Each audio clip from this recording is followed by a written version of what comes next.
El dengue es una enfermedad prevenible. Depende de nosotros eliminar los criaderos de larvas y así evitar el aumento del zancudo Aedes aegypti, causante de esta enfermedad. Hola, bienvenidos al podcast Comunicando Salud. Serán importantes minutos de temas de interés sobre la prevención de diversas enfermedades y cuidar tu salud y la de tu familia. Hola, ¿cómo están a todos nuestros seguidores? Este es el cuarto episodio del podcast Comunicando Salud. Vamos a tratar un tema muy importante, muy interesante, que actualmente es parte de la problemática en la salud pública aquí en nuestro país. Vamos a tratar el tema el dengue y sus consecuencias en la comunidad. Hoy tenemos como invitado especial a una persona con mucha experiencia en el trabajo sobre la prevención del dengue. Nos referimos a Anselmo Araujo Solís. Él pertenece al equipo técnico de Epidemiología y Salud Ambiental de nuestro hospital Laura Ester Rodríguez Durán. Vamos a iniciar directamente, estimado Anselmo, con la pregunta, ¿no? Definiendo qué es el dengue. Buenas tardes. Ante todo, ahorita lo que estamos enfrentando, obviamente, el dengue y sus consecuencias en la comunidad hispana y porteña más que todo, y no solo, ¿no? Ya podemos hablar de Supe y Supepuerto, sino que ya casi toda provincia de Baja, ya Paramonga, Pativilca, todos ya están con prácticamente... Viéndolo desde el punto de vista local, prácticamente en la provincia se están dando diversos casos. Entonces, el dengue pues es una enfermedad viral, ¿verdad? Y transmitido por la picadura de un mosquito llamado Aedes aegypti. Obviamente hay un montón de mosquitos, pero dentro de eso la única variedad o el único tipo que transmite esta enfermedad es la familia Aedes. Definamos algo de repente para dejar claro a las personas. La picadura del mosquito, que se ha escuchado en las publicidades inclusive emitidas a través del MINSA, o es un zancudo, o es la misma definición. Mira, cuando hablamos del vector, del transmisor de la enfermedad del dengue, tenemos que especificar bien, porque prácticamente esta enfermedad es antigua, no es nuevo, pues no. Entonces apareció prácticamente en la dinastía Ming en China. Obviamente aquellos tiempos no sabían de que por qué la gente se enfermaba, había epidemias, y luego el proceso histórico de evolución del dengue. Exacto. Zancudo mosquito. Eso es un zancudo mosquito, pues, ¿no? Entonces, pero hay varios tipos de zancudos que estamos hablando al hablar de un zancudo. Tenemos el Anopheles, tenemos el familia Aedes. Dentro de familia Aedes también hay subtipos como Albopictus, como Rhincho, el Aedes aegypti. Entonces, a veces la gente no entiende, por eso que especificarlo es mejor, ¿no? Claro, dejar bien clara la definición. Exacto. Entonces, allá por 1830, prácticamente en Centroamérica, aparece el brote, y ahí un médico cubano es lo que define, o mejor dicho, experimenta la enfermedad que era prácticamente dengue o fiebre amarilla por la picadura de un mosquito. Y luego, en la Segunda Guerra Mundial, ya en Europa, en Asia, apareció otro tipo de epidemia, pero no sabían de qué. En eso prácticamente descubren el sur de Asia otro tipo de Aedes, que estamos hablando de Aedes albopictus, que también por su picadura aparecía la enfermedad del dengue, pero era otra especie de Aedes. Entonces, desde ahí aparece ya en 1960 por ahí en Caribe, acá en Centroamérica, y así ha llegado en nuestro continente americano. Por los lugares que nos estás mencionando, quiere decir que el dengue es una enfermedad tropical, donde hay altos niveles de calor. O sea, normalmente el Aedes aegypti se aclimata mayormente en franjas costeras o zonas tropicales con una temperatura de 20 grados. Estamos hablando casi prácticamente todo lo que es norte, selva. Esos son lugares donde que ellos más rápidamente se adaptan, ¿no? Entonces, y obviamente pues es Centroamérica, Haití, esas zonas son tropicales, ¿no? Ya, entonces, y por ahí aparece la pandemia, ¿no? Mucho se habla del temor que se puede percibir en la familia, en la comunidad, ¿no? Directamente, el dengue tiene cura, si se trata a tiempo. La enfermedad del dengue no hay una cura, exacto, así como rabia, pero tiene un tratamiento. Solamente es preventivo, ¿ya? Entonces, por eso muchos a veces pueden pensar que dengue, para dengue hay una cura, ¿no? Igual para la rabia, cuando hablamos de rabia igual no hay cura, pues es preventivo. Entonces, dengue es igual, como es una enfermedad viral prácticamente transmitido por un vector, que es un mosquito, y obviamente no hay una cura exacta o una vacuna, simplemente es preventivo. ¿Y cuál es la prevención? Normalmente prevención podemos hacer en cuanto al control. Claro, ahí donde quiero que especifica bien cuál es el proceso para prevenir esta picadura, ¿no? El zancudo de Sayik, ¿sí? Porque una cosa es el dengue como enfermedad y otra cosa es cómo se transmite, se confunde.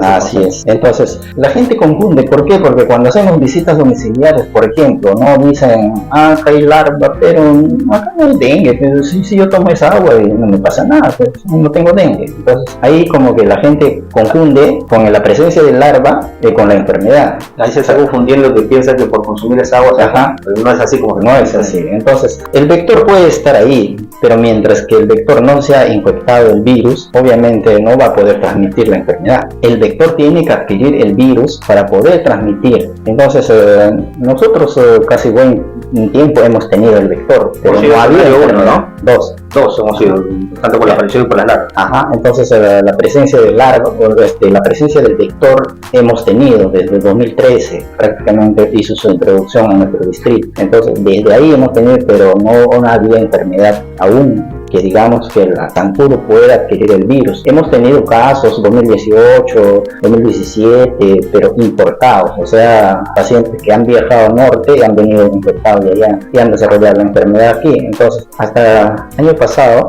en mayo, ya prácticamente la enfermedad llegó a Leticia. Obviamente ha sido pues importado, ¿no? Pero como que no lo han hecho seguimiento, no lo han hecho caso, ya prácticamente el zancudo, como el vector está ahí, al paciente le ha picado y se ha infectado por el virus y empezó a picar, y ya prácticamente ahí estamos hablando de autóctono. Como tenemos un vector, ese vector, si un paciente captamos nosotros, ese paciente no ha salido por ningún lugar, nada más que de su localidad, prácticamente ya estamos hablando de un escenario como dengue autóctono. Lo que queremos que la gente entienda es que la presencia de larva no transmite enfermedad. Tiene que adquirir el virus, el zancudo, el Aedes, recién un zancudo infectado por virus pica y transmite.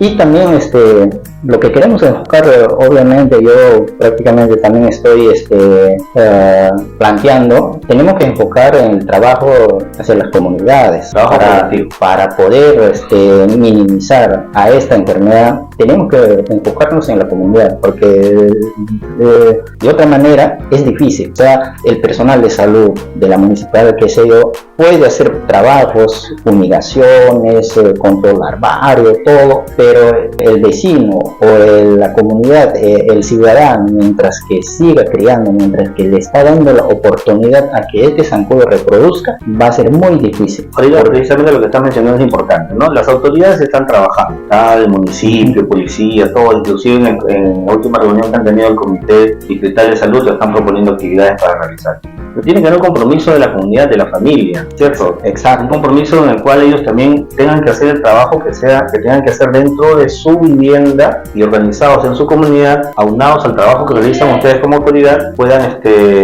lograr este objetivo de reducir el incremento de esta enfermedad del dengue, en este caso hablando de nuestro distrito. Lo que queremos también es, hay que entender qué es lo que enfrentamos, y para hacer el frente hay que conocer prácticamente qué estás enfrentando tú, porque si enfrentas algo desconocido, poco o nada vas a hacer. Entonces tenemos que saber qué es lo que enfrentamos. Entonces para poder hacer el frente a un contrincante, yo debo de conocer a quién estoy haciendo el frente, ¿ya? Entonces es importante conocer el vector, obviamente, Entonces, si tenemos varios tipos de Aedes, en nuestro medio prácticamente está la presencia del Aedes aegypti. El Taeniorhynchus debe haber, pero ese tipo no transmite ningún tipo de enfermedad, y sus características del zancudo también hay que conocerlo. Obviamente los tres tipos de Aedes, tanto Albopictus, Taeniorhynchus, Aedes, tienen las mismas manchas blancas en las patitas. Esa es una de las características, ¿no?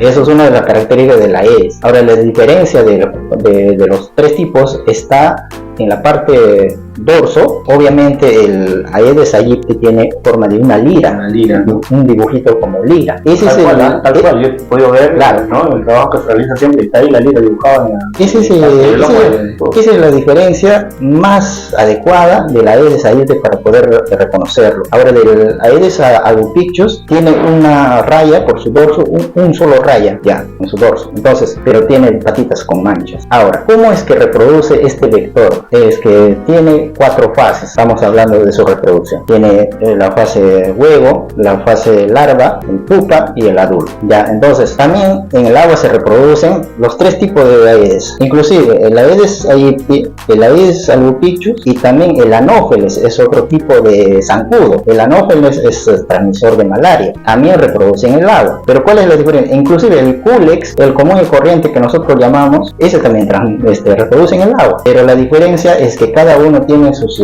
características de reproducción. Entonces, el Aedes aegypti, ¿por qué pone sus huevos en pared del recipiente? ¿Y por qué no en el mismo charco como el Culex o como el Anopheles? ¿Por qué? Porque hay un proceso que todavía le falta a esos huevos para poder entrar en contacto con el agua y poder explosionar, ¿ya? Entonces, esa es la razón donde que el Aedes aegypti pone huevo en pared del recipiente, porque cumple un proceso todavía y no es por cualquier cosa, ¿no? Entonces, en cambio, el Aedes, el Culex pone su huevo en el mismo charco del agua, inclusive no tiene flotador, nada, porque eso lo introducen en el mismo charco y ahí se reproducen. Y el Anopheles igual pone huevos en el mismo charco, pero la diferencia es que el Anopheles tiene un flotador especial, ¿ya? Entonces son características que tienen cada animal. Entonces, inclusive el Albopictus no necesariamente busca viviendas como el Aedes aegypti, pero es el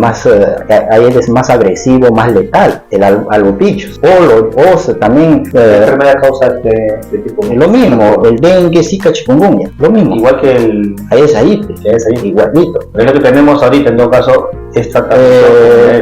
claro, lo bueno es que nuestro territorio aún no ha hecho su ingreso el Albopictus, pero sí está su presencia en los países vecinos como Colombia, Brasil, climas con un alto grado de calor. Pero cualquier momento puede ser su ingreso. Por eso que las alertas o la norma técnica también dice control de la Aedes aegypti y su ingreso a Aedes albopictus, las normas técnicas. Previniendo, ¿no? Cuando este zancudo, el Aedes aegypti, se tenía conocimiento en un inicio, en los años de conocimiento que tengo también en el tratamiento preventivo, ¿no? Publicitario, que depositaban sus huevos en charcos de agua. Hablamos de depósitos de chapita, estas cositas, ¿no? Depende del comedor de animales. Pero también se dice que ahora ya está colocando sus huevos en agua limpia. En el principio se decía que solamente en agua limpia se reproducía el Aedes, pero como todo tipo de ser viviente, obviamente ellos se adaptan de acuerdo a las necesidades, de acuerdo a las circunstancias. Entonces, cuando el hombre empieza a hacer el frente a este vector, entonces ellos inteligentemente tienen que adaptarse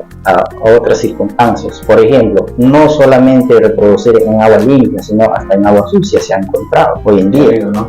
También cuando hizo su ingreso, nosotros hicimos seguimiento de muy cerca en las épocas de temperatura frío. Por ejemplo, en invierno no había zancudos Aedes, pero a medida que ha ido pasando el tiempo han venido adaptándose, tanto en época de invierno y en época de verano ya se reproducía normal. Eso implica que de repente en el transcurso de todo el año el Aedes aegypti va a estar ahí siempre con nosotros, no solamente está en la época del calor. Inclusive eso es un animal tan inteligente que va buscando otras zonas geográficas con diferentes tipos de altitud y temperatura que normalmente también van adaptando, se adaptan, claro. Entonces estamos hablando prácticamente de un animal que es difícil extinguirse, entonces no se dan por vencido por extinguirse. Ellos son inteligentes, por eso es que el Aedes tampoco no deposita su huevo en un solo recipiente, en una vivienda. El Aedes deposita para asegurar su sobrevivencia de su especie en varios recipientes, 80, 100 huevos, 50 huevos,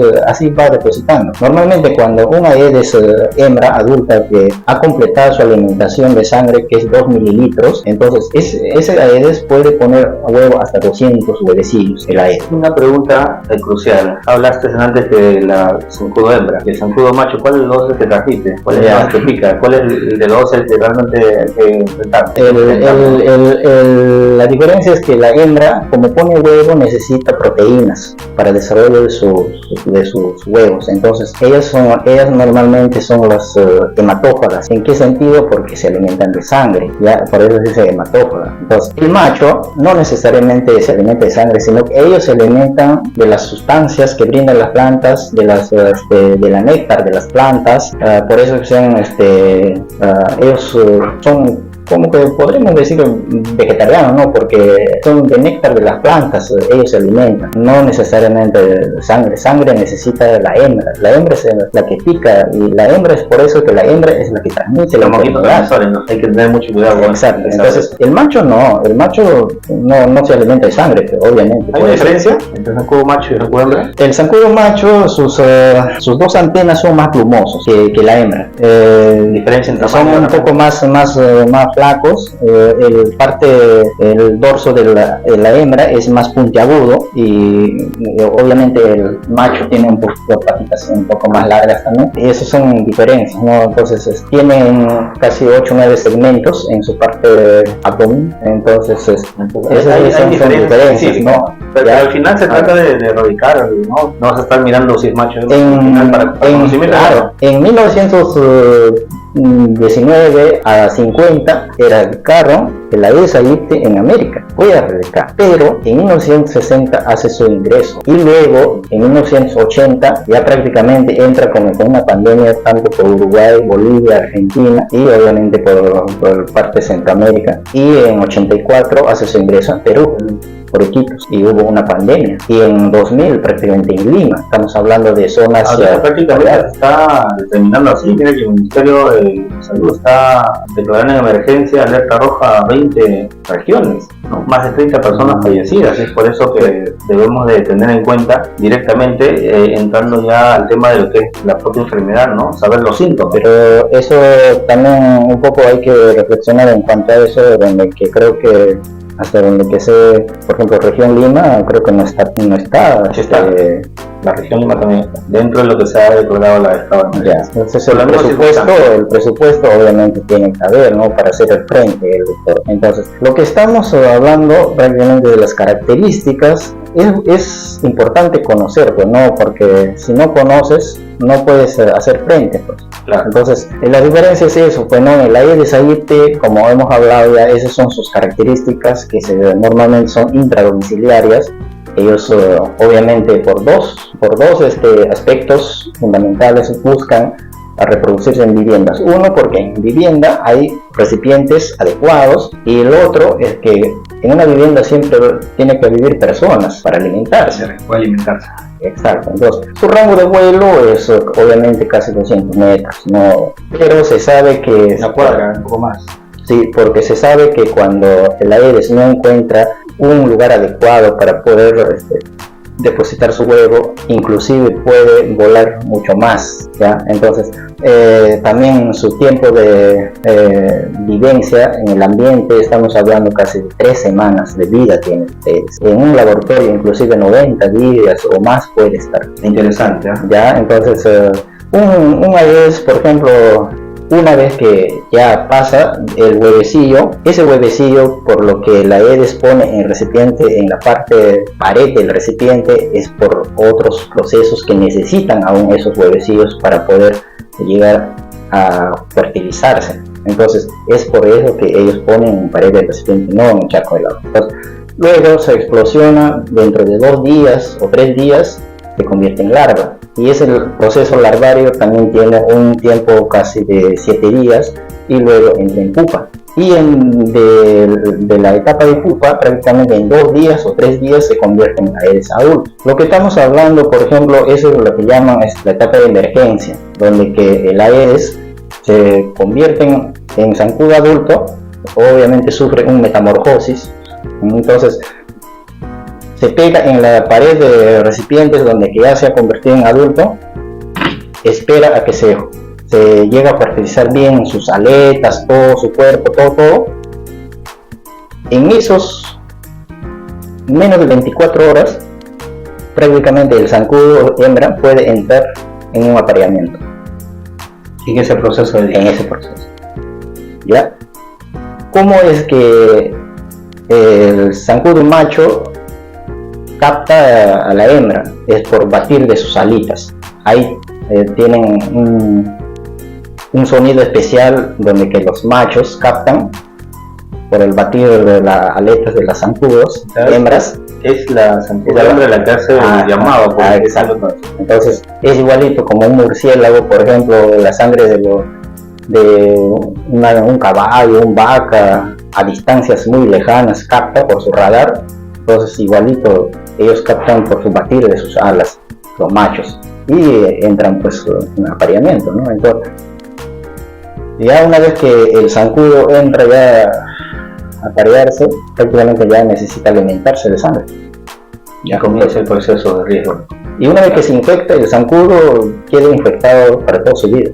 Puede ir infectando más personas, ¿ya? Entonces eso es lo que he podido conocer en cuanto a las investigaciones que he hecho, pero por ahí un biólogo dijo en una de las capacitaciones que por única vez el zancudo adulto transmitía el dengue, y obviamente de acuerdo a las investigaciones que yo he hecho, el zancudo se alimenta hasta su muerte de sangre, y obviamente una vez que se infecta el virus queda infectado y obviamente tienen que seguir transmitiendo, ¿ya? Entonces esa es la diferencia de el Aedes aegypti. Ahora, el Aedes albopictus tiene otras características. Ellos prefieren el copa de los árboles, hoja de los bambús, donde que se acumula agua, o cualquier recipiente en desuso que está por ahí por los montes. Eso prefiere más el Aedes albopictus para su reproducción, ¿ya? Entonces raras veces también sí se puede reproducir como el Aedes aegypti también en viviendas, pero más ellos prefieren